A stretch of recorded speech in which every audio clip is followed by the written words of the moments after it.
June 22, 1941. You are a German tanker in Panzergruppe II, rolling east into the Soviet Union. The mood is electric. Your commanders called it a walk in the park. You believe them. Why wouldn't you? You've seen the intelligence reports. The Soviet tanks are jokes. Paper-thin armor, small guns. Some of them look like they belong in a museum. Your Panzer III is a masterpiece of German engineering. Its 50mm cannon rips through the Soviet T-26 and BT-7 tanks like they're made of cardboard. One shot, an orange flash, a plume of black smoke, you move on to the next. In the first week alone, over 4,000 Soviet tanks are turned into smoldering scrap metal. The Red Army seems to be collapsing. Victory feels inevitable. You are part of the most powerful armored force the world has ever known. Nothing can stop you, or so you think. And here's where the official story begins to fall apart. October. The autumn rains have begun. The dirt roads dissolve into a thick, clinging mud that tries to swallow your tank whole. They call it the Rasputitsa, the season of no roads. Your advances to a crawl. And then, you see it. Your column is ambushed near the city of Mtsensk. You watch as a shell from your lead panzer strikes an enemy tank emerging from the forest. But there is no explosion, no fire. The shell ricochets off its armor with a high-pitched scream. Impossible! Your gunner fires again. Another ricochet. The enemy tank doesn't even down. It looks alien. Its armor is sloped back at sharp angles, unlike anything you've ever seen. It moves with a strange confidence through the deep mud that bogs down your own machines. It fires. The shell hits a Panzer IV. And the German tank erupts in a ball of fire. Panic crackles over the radio. Your 50mm rounds are just bouncing off. It's like throwing stones at a fortress. This isn't in any of the recognition manuals. It's not a T-26. It's not a BT-7. The German crews had a name for this feeling. Panzer shock. The sudden, terrifying realization that you are no longer the predator. You are the prey. As this steel ghost glides out of the mud, shrugging off every shell you fire, one question burns in your mind. What in God's name is that thing? By the summer of 1941, you, as a German soldier, believed the war in the East was almost won. You had pushed 500 kilometers into Soviet territory in just 3 weeks. The enemy tanks you faced were unimpressive. You saw Soviet T-26, small machines based on a 1920s British design. You saw BT-7s, the so-called fast tanks, whose armor was so thin your machine guns could chew through it. Victory felt inevitable. Your main anti-tank weapon was the 3.7cm PK-36. It was light, accurate, and it had worked flawlessly in Poland and France. But here, on the endless Russian steppe, the gun crews gave it a new name. A joke at first. They called it the Hirschenklopfgerät, the Army's door knocker, because against some of the newer Soviet armor, that's all it did. Knock. And the tungsten core shell would leave the barrel at over 1,000 meters per second. It would cross the battlefield in a heartbeat, and it would strike the enemy tank with a sharp tink, a sound of utter failure. The shell would simply bounce off, leaving a small white mark. The Soviet tank would keep coming. And now it knew exactly where you were. This was the first hint, the first whisper that your intelligence services had missed something important. And here is where the official story begins to crack. Because German High Command knew about some heavier Soviet tanks, on paper, but they dismissed them as rare, clumsy prototypes. They were wrong. Dead wrong. In late June 1941, near the Lithuanian town of Raseiniai, Germany's 6th Panzer Division ran into one of these prototypes. It was a single KV, one heavy tank. One tank. It parked itself on a road, blocking the main German advance. For an entire day, that lone tank held up an entire division of 20,000 men. They hit it with their 50mm anti-tank guns. The shells ricocheted off its thick, welded armor. A battery of 105mm howitzers was brought up. They scored direct hits, but only managed to damage its track. The tank couldn't move, but its turret still turned. Its guns still fired. It destroyed 12 supply trucks and 4 German tanks. Finally, in desperation, the Germans sent in an 88mm anti-aircraft gun, the legendary 88. From 700 meters, it fired. 7 direct hits were needed before the KV-1 finally fell silent. When the German soldiers cautiously approached the wreck, they found only 2 penetrating holes. The other 5 shells had just chipped the armor. Think about what that means. And your best weapons were becoming useless. The reports sent back to Berlin were met with disbelief. This had to be an anomaly, a single, freakish machine. The generals read the reports, filed them away, and continued to believe in their own superiority. But the rumors from the front line wouldn't stop. Panicked whispers over the radio. Stories told by wide-eyed survivors in field hospitals. They spoke of a new tank, not the lumbering KV-1, but something else. Something different. It was sloped, they said. The armor wasn't flat, but angled back, like a ramp. Shells didn't even try to dig in. They just slid off into the sky. It was fast, too, faster than their Panzer IIIs. And it had wide tracks, letting it glide over the soft ground that trapped their own vehicles. The descriptions sounded like fiction, a machine born from a soldier's nightmare. High command dismissed it all as battlefield fatigue, hysteria. The German war machine was invincible. Their technology was the best in the world. What could a nation of peasants possibly build that could challenge them? Then came October, the autumn rains. The Russians have a word for it, Rasputitsa, the roadlessness. The world dissolves into a sea of mud, a thick, cold, greedy mud that swallows everything. Your panzers, with their narrow tracks designed for the good roads of Europe, sink to their bellies. Supply trucks disappear up to their axles. The great German offensive, the Blitzkrieg itself, grinds to a halt just kilometers from Moscow. You are stuck, cold, wet, and you start to hear a sound, an engine noise you don't recognize. It's not the high-revving gasoline engine of a Panzer. It's a deep, guttural diesel roar. It's coming from beyond the fog. The rumors from the summer described a ghost, a phantom that moved through the mud as if it were solid ground. But ghosts don't have 500 horsepower engines.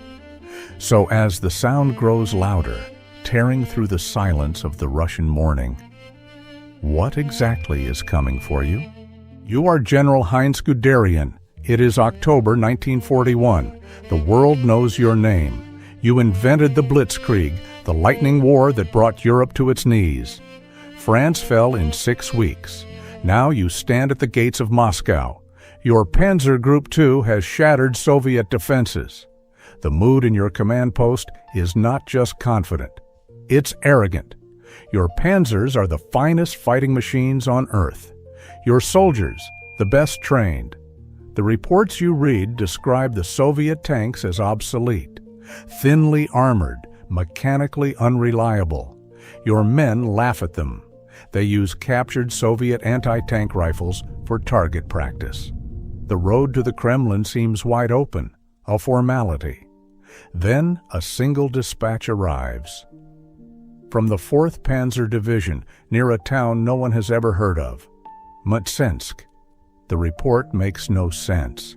Something has appeared from the mud and the autumn forests. Something new. The initial contact was a disaster. The scout units vanished. Panzers were lost. Not in a battle.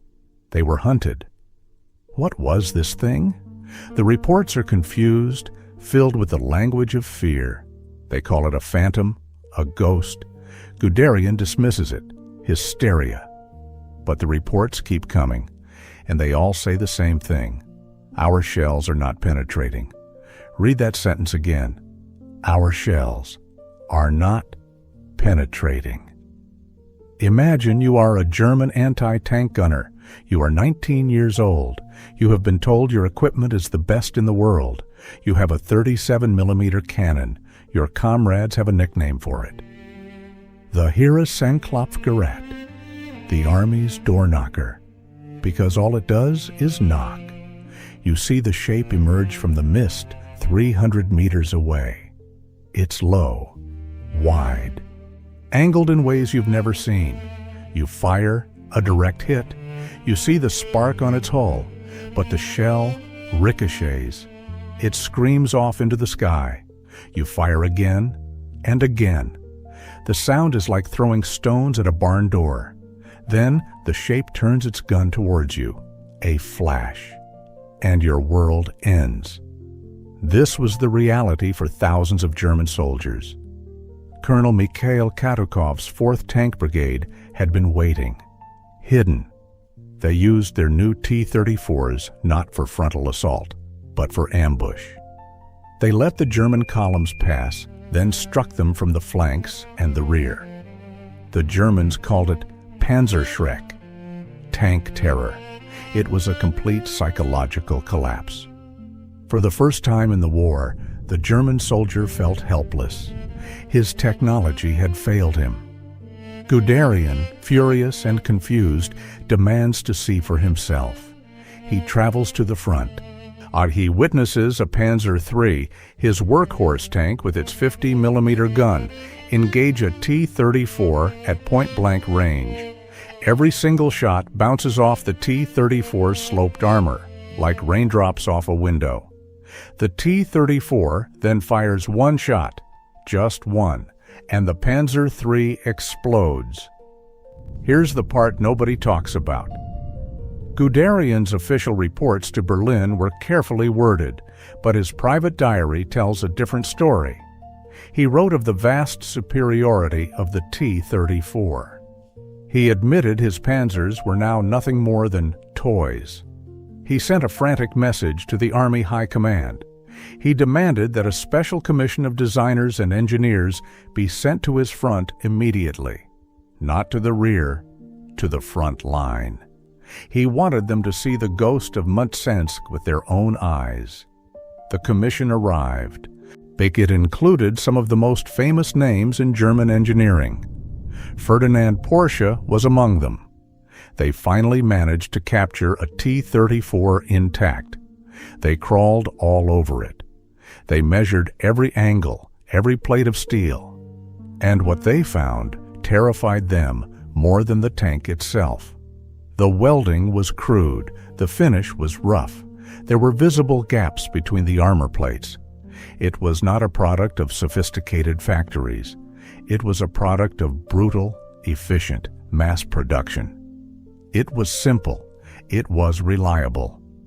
And it was better? Their conclusion was a secret so damaging it was classified at the highest level. To beat this new Soviet tank, they had to do more than innovate. They had to imitate. The German master race, the supposed pinnacle of engineering, made a stunning decision. They would copy the enemy's design, the sloped armor, at the wide tracks, the long-barreled gun.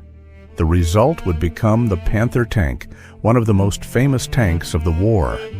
But it was born not of genius, but of pure, unadulterated fear. You are 19 years old.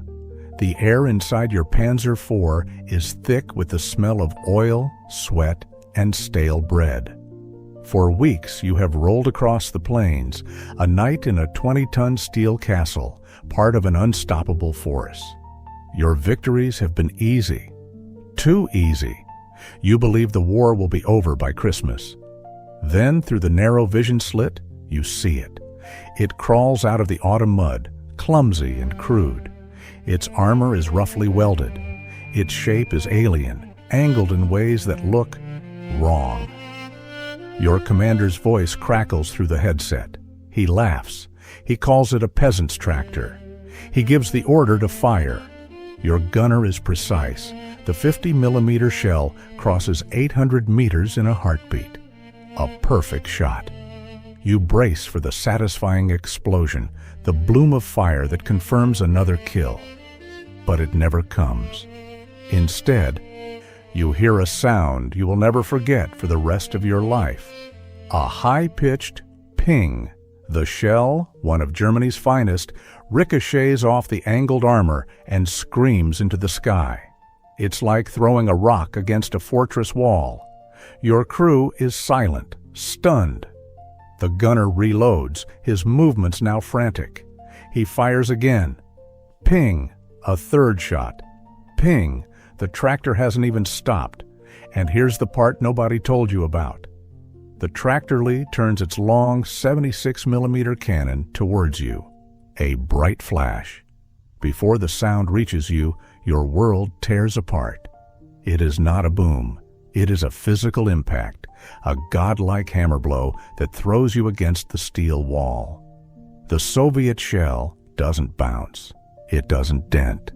It punches straight through your front armor plate as if it were cardboard. The projectile, glowing white-hot, passes through your driver, vaporizing him instantly, and exits through the engine block behind you. Your steel castle is now a tomb. Choking smoke fills the compartment. The air smells of cordite and burning flesh. You scramble out of the escape hatch, your ears ringing, your hands shaking uncontrollably. You look back at the burning wreck that was your tank just seconds ago. Then you look at the T-34. It ignores you completely. It is already moving toward the next panzer in your column. That day, something broke inside the German tank crews. A myth shattered. General Heinz Guderian, the father of the Blitzkrieg, wrote an urgent report back to Berlin. He stated plainly that the pride of the army was now vastly inferior to this new Soviet machine. Think about what that means. But the architects of modern tank warfare were admitting total defeat. For the young men on the ground, it was simpler. They gave it a name. Panzerangst, tank fright. A deep, chilling fear that no amount of training or propaganda could erase. That night, you sit in a cold trench, trying to write a letter home to your mother. You want to tell her you are safe. You want to tell her about the glory of the fatherland. But the pen trembles in your hand. You stare at the blank paper for over an hour. Because how do you possibly explain that you just met the future? And it wants you dead. The German response to the T-34 was not just fear. It was flattery. Desperate, hurried flattery. Look at the Panzer V, the Panther. You can see the ghost of the T-34 in its silhouette. The sharply sloped armor was a direct answer to the shell that had bounced off its Soviet rival. The Germans, masters of engineering, had been forced to copy the design of a machine they had dismissed as primitive. Think about what that means. The student had just taught the master a brutal lesson, and it didn't stop in Germany. The T-34's design philosophy sent ripples across the world. Its principles became the unspoken rules of tank design for the next half-century. Sloped armor, a powerful diesel engine, wide tracks for rough terrain, a simple, rugged suspension. This was not a weapon.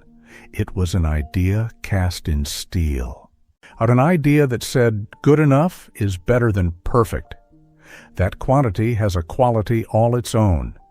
You see this same idea years later in another famous Russian export. The AK-47 rifle. Simple, reliable, easy to produce by the millions, effective. The T-34 was the ancestor of what we now call the main battle tank, a single vehicle that could do it all. It balanced speed, protection, and firepower in a way no one had before. It wasn't the best at any one thing, but it was excellent at everything it needed to be. This philosophy of brutal pragmatism reshaped not just tank design, but military thinking itself. It forced engineers to ask a different question. Not, what is the most advanced machine we can build? But, what is the most effective machine we can build in the thousands? A very different problem. So the metal beast that crawled from the mud did more than turn the tide of a battle. It changed the very shape of war. Every tank you see today, from the American Abrams to the Russian T-90, owes some piece of its DNA to that simple, effective design from 1940. We became incredibly good at them, faster, stronger, more lethal. Each new design was a testament to human ingenuity and our capacity for destruction. It raises a final, lingering question. We learned how to build the perfect tank, but have we learned anything that will stop us from needing them?